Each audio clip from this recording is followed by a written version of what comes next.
Hello and welcome back to Knowledge Hub. Knowledge Hub লৈ আপোনালোক আটাইকে স্বাগতম জনাইছো। আশা কৰো আপোনালোক সকলো ভালে আছে। যোৱা ভিডিঅ'ত আমি আলোচনা কৰিছিলো কিংবদন্তি বা জনশ্ৰুতিমূলক মালিতাৰ বিষয়ে। আজি ভিডিঅ'ত আমি আলোচনা কৰিব ওলাইছো কিংবদন্তি বা জনশ্ৰুতিমূলক মালিতাৰ উদাহৰণসমূহ কি কি। তো বলক তেতিয়া হলে পলম নকৰি ভিডিঅ'টো আৰম্ভ কৰো। আজি আমি পঢ়িব ওলাইছো মণিকোঁৱৰ ফুলকোঁৱৰৰ মালিতা। আমি জানিব লাগিব যে মণিকোঁৱৰ ফুলকোঁৱৰৰ মালিতাটো আসলতে কি মালিতা হয়। তো আমি গম পাওঁ যে মণিকোঁৱৰ ফুলকোঁৱৰৰ মালিতাটো হৈছে জনশ্ৰুতিমূলক মালিতা বা কিংবদন্তি মালিতা। এতিয়া আমি চাম মণিকোঁৱৰ ফুলকোঁৱৰৰ মালিতাৰ বিষয়ে। মণিকোঁৱৰ আৰু ফুলকোঁৱৰৰ মালিতা দুটা অসমীয়া মালিতাসমূহৰ ভিতৰত সৰ্বাধিক জনপ্ৰিয় আৰু আকৰ্ষণীয় মালিতা। এই গীত দুটাৰ কাহিনী অতি প্ৰাচীন। ইয়াত বৰ্ণিত সমাজ আৰু পৰিৱেশলৈ লক্ষ্য কৰিলে আহোম ৰাজত্বৰ পূৰ্বৰ কোনো সময়ৰ পটভূমিত এই কাহিনী গঢ় লৈ উঠিছিল যেন অনুমান কৰিব পাৰি। এই মালিতাত আমি পুৰণি অসমীয়া সমাজৰ বহুতো বিশ্বাস, ৰীতি-নীতি আৰু কল্পনাৰ পৰিচয় পাওঁ।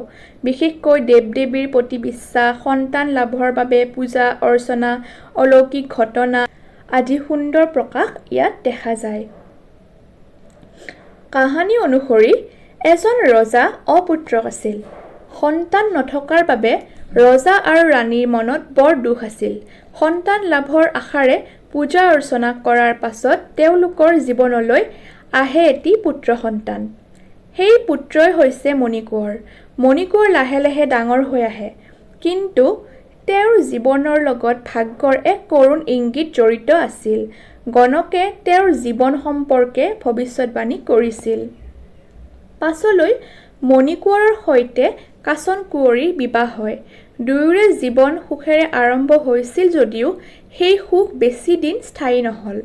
ঘটনাক্ৰমে মণিকোঁৱৰ কাঞ্চন কুঁৱৰীৰ পৰা আঁতৰি যায়, কিন্তু সেই সময়ত কাঞ্চন কুঁৱৰীৰ গৰ্ভত মণিকোঁৱৰৰ সন্তান আছিল। সময়ত সেই সন্তান জন্ম হয় আৰু তেওঁৰ নাম ৰখা হয় ফুলকোঁৱৰ। ফুলকোঁৱৰ মাকৰ মৰমত ডাঙৰ দীঘল হ'বলৈ ধৰে। লাহে লাহে তেওঁ ডাঙৰ হোৱাৰ লগে লগে নিজৰ পিতৃৰ বিষয়ে জানিবলৈ আগ্ৰহী হৈ উঠে। এদিন তেওঁ মাকক নিজৰ পিতৃৰ বিষয়ে সোধে। মাকৰ মুখৰ পৰা পিতৃৰ কথা শুনাৰ পাছত ফুলকোঁৱৰৰ মনত পিতৃক বিচাৰি যোৱাৰ তীব্ৰ ইচ্ছা জন্মে। ইয়াৰ পৰাই কাহিনীটোৱে এক নতুন গতি লাভ কৰে। ফুলকোঁৱৰ পিতৃৰ সন্ধানত যাত্ৰা আৰম্ভ কৰে। এই যাত্ৰাৰ লগত বিভিন্ন অলৌকিক ঘটনা জড়িত হৈ আছে। বিশেষকৈ কাঠৰ পখী ঘোঁৰাৰ উল্লেখ এই মালিতাৰ এটা অতি আকৰ্ষণীয় দিশ। ফুলকোঁৱৰ যাত্ৰা কৰি কৰি এসময়ত এখন ফুলনি বাৰীত উপস্থিত হয়। ফুলকোঁৱৰৰ আগমনৰ লগে লগে সেই ফুলনি বাৰীখনৰ পৰিৱেশ যেন সলনি হৈ পৰে। তেওঁৰ লগত এগৰাকী মালিনীৰ সাক্ষাৎ হয়। মালিনীয়ে ফুলকোঁৱৰক দেখি আচৰিত হয়।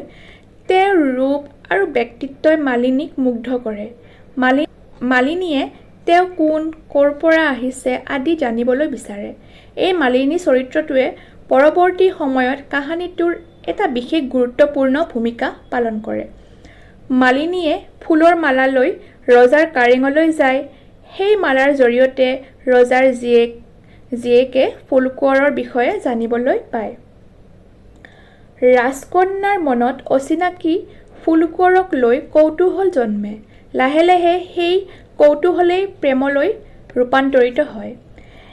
এইদৰে ফুলকোঁৱৰ মণিকোঁৱৰৰ মালিতাত আমি প্ৰেম, বিৰহ, অভিযান, অলৌকিকতা, লোকবিশ্বাস আৰু পুৰণি সমাজ জীৱনৰ এক সুন্দৰ সমন্বয় দেখিবলৈ পাওঁ।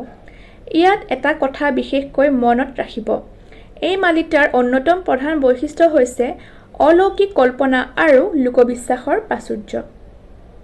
গতিকে আমি জানিলো যে ফুলকোঁৱৰ আৰু মণিকোঁৱৰৰ মালিতা কাক বোলে।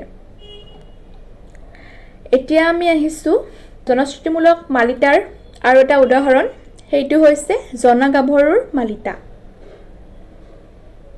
এতিয়া আমি গম পাম যে জনা-গাভৰুৰ মালিতা কি হয়। জনাগাভৰুৰ গীত অসমীয়া কিংবদন্তি বা জনশ্ৰুতিমূলক মালিতাৰ আন এটা অতি উল্লেখযোগ্য উদাহৰণ। এই মালিতাৰ কাহিনীটো অতি আকৰ্ষণীয় আৰু ইয়াৰ ৰচনা ৰীতি যথেষ্ট প্ৰাচীন। জনাগাভৰুৰ কাহিনীত বিশেষভাৱে উল্লেখযোগ্য চৰিত্ৰ হৈছে গোপীচন্দ কোঁৱৰ। গোপীচন্দ কোঁৱৰৰ জীৱন আৰু জনাগাভৰুৰ কাহিনীক কেন্দ্ৰ কৰিয়ে মালিতাখনৰ ঘটনাবোৰ আগবাঢ়ি যায়। এই কাহিনীত লোকবিশ্বাসৰ প্ৰভাৱ অত্যন্ত বেছি। বিভিন্ন অলৌকিক বিশ্বাস, শুভ অশুভ লক্ষণ, দৈৱ শক্তিৰ প্ৰতি বিশ্বাস আদি কাহিনীটোৰ মাজে মাজে দেখিবলৈ পোৱা যায়। জনাগাভৰু নিজেও এটা অত্যন্ত আকৰ্ষণীয় নাৰী চৰিত্ৰ। তেওঁ কেৱল সৌন্দৰ্যৰ প্ৰতীক নহয়, তেওঁৰ চৰিত্ৰৰ মাজত সাহস, দৃঢ়তা আৰু আত্মবিশ্বাসৰ প্ৰকাশ দেখা যায়।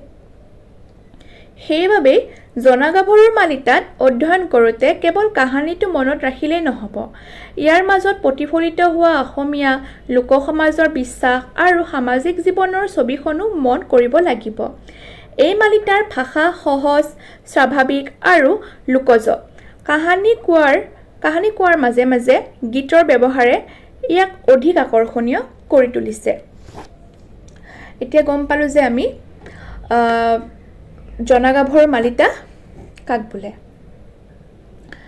গতিকে আপোনালোকে মনত ৰাখিব, মণিকোঁৱৰ ফুলকোঁৱৰৰ মালিতাত আমি মূলতঃ প্ৰেম, পিতৃ পুত্ৰৰ সম্পৰ্ক, অভিযান, অলৌকিকতা আৰু লোকবিশ্বাসৰ প্ৰকাশ পাওঁ।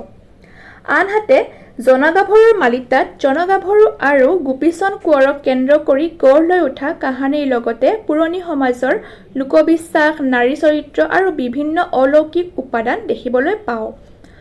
আৰু পৰীক্ষাৰ বাবে আটাইতকৈ গুৰুত্বপূৰ্ণ কথাটো হৈছে মণিকোঁৱৰ ফুলকোঁৱৰৰ মালিতা আৰু জনাগাভৰুৰ মালিতা দুয়োটাই কিংবদন্তি বা জনশ্ৰুতিমূলক মালিতাৰ উল্লেখযোগ্য উদাহৰণ। আজিৰ ভিডিঅ'টোত ইমানেই। যদি ভিডিঅ'টো চাই ভাল লাগিছে তেতিয়াহ'লে লাইক, কমেণ্ট, শ্বেয়াৰ কৰিব নাপাহৰিব আৰু নলেজ হাব চেনেলটো ছাবস্ক্ৰাইব কৰি দিব। আজিলৈকে আহিছোঁ, ধন্যবাদ।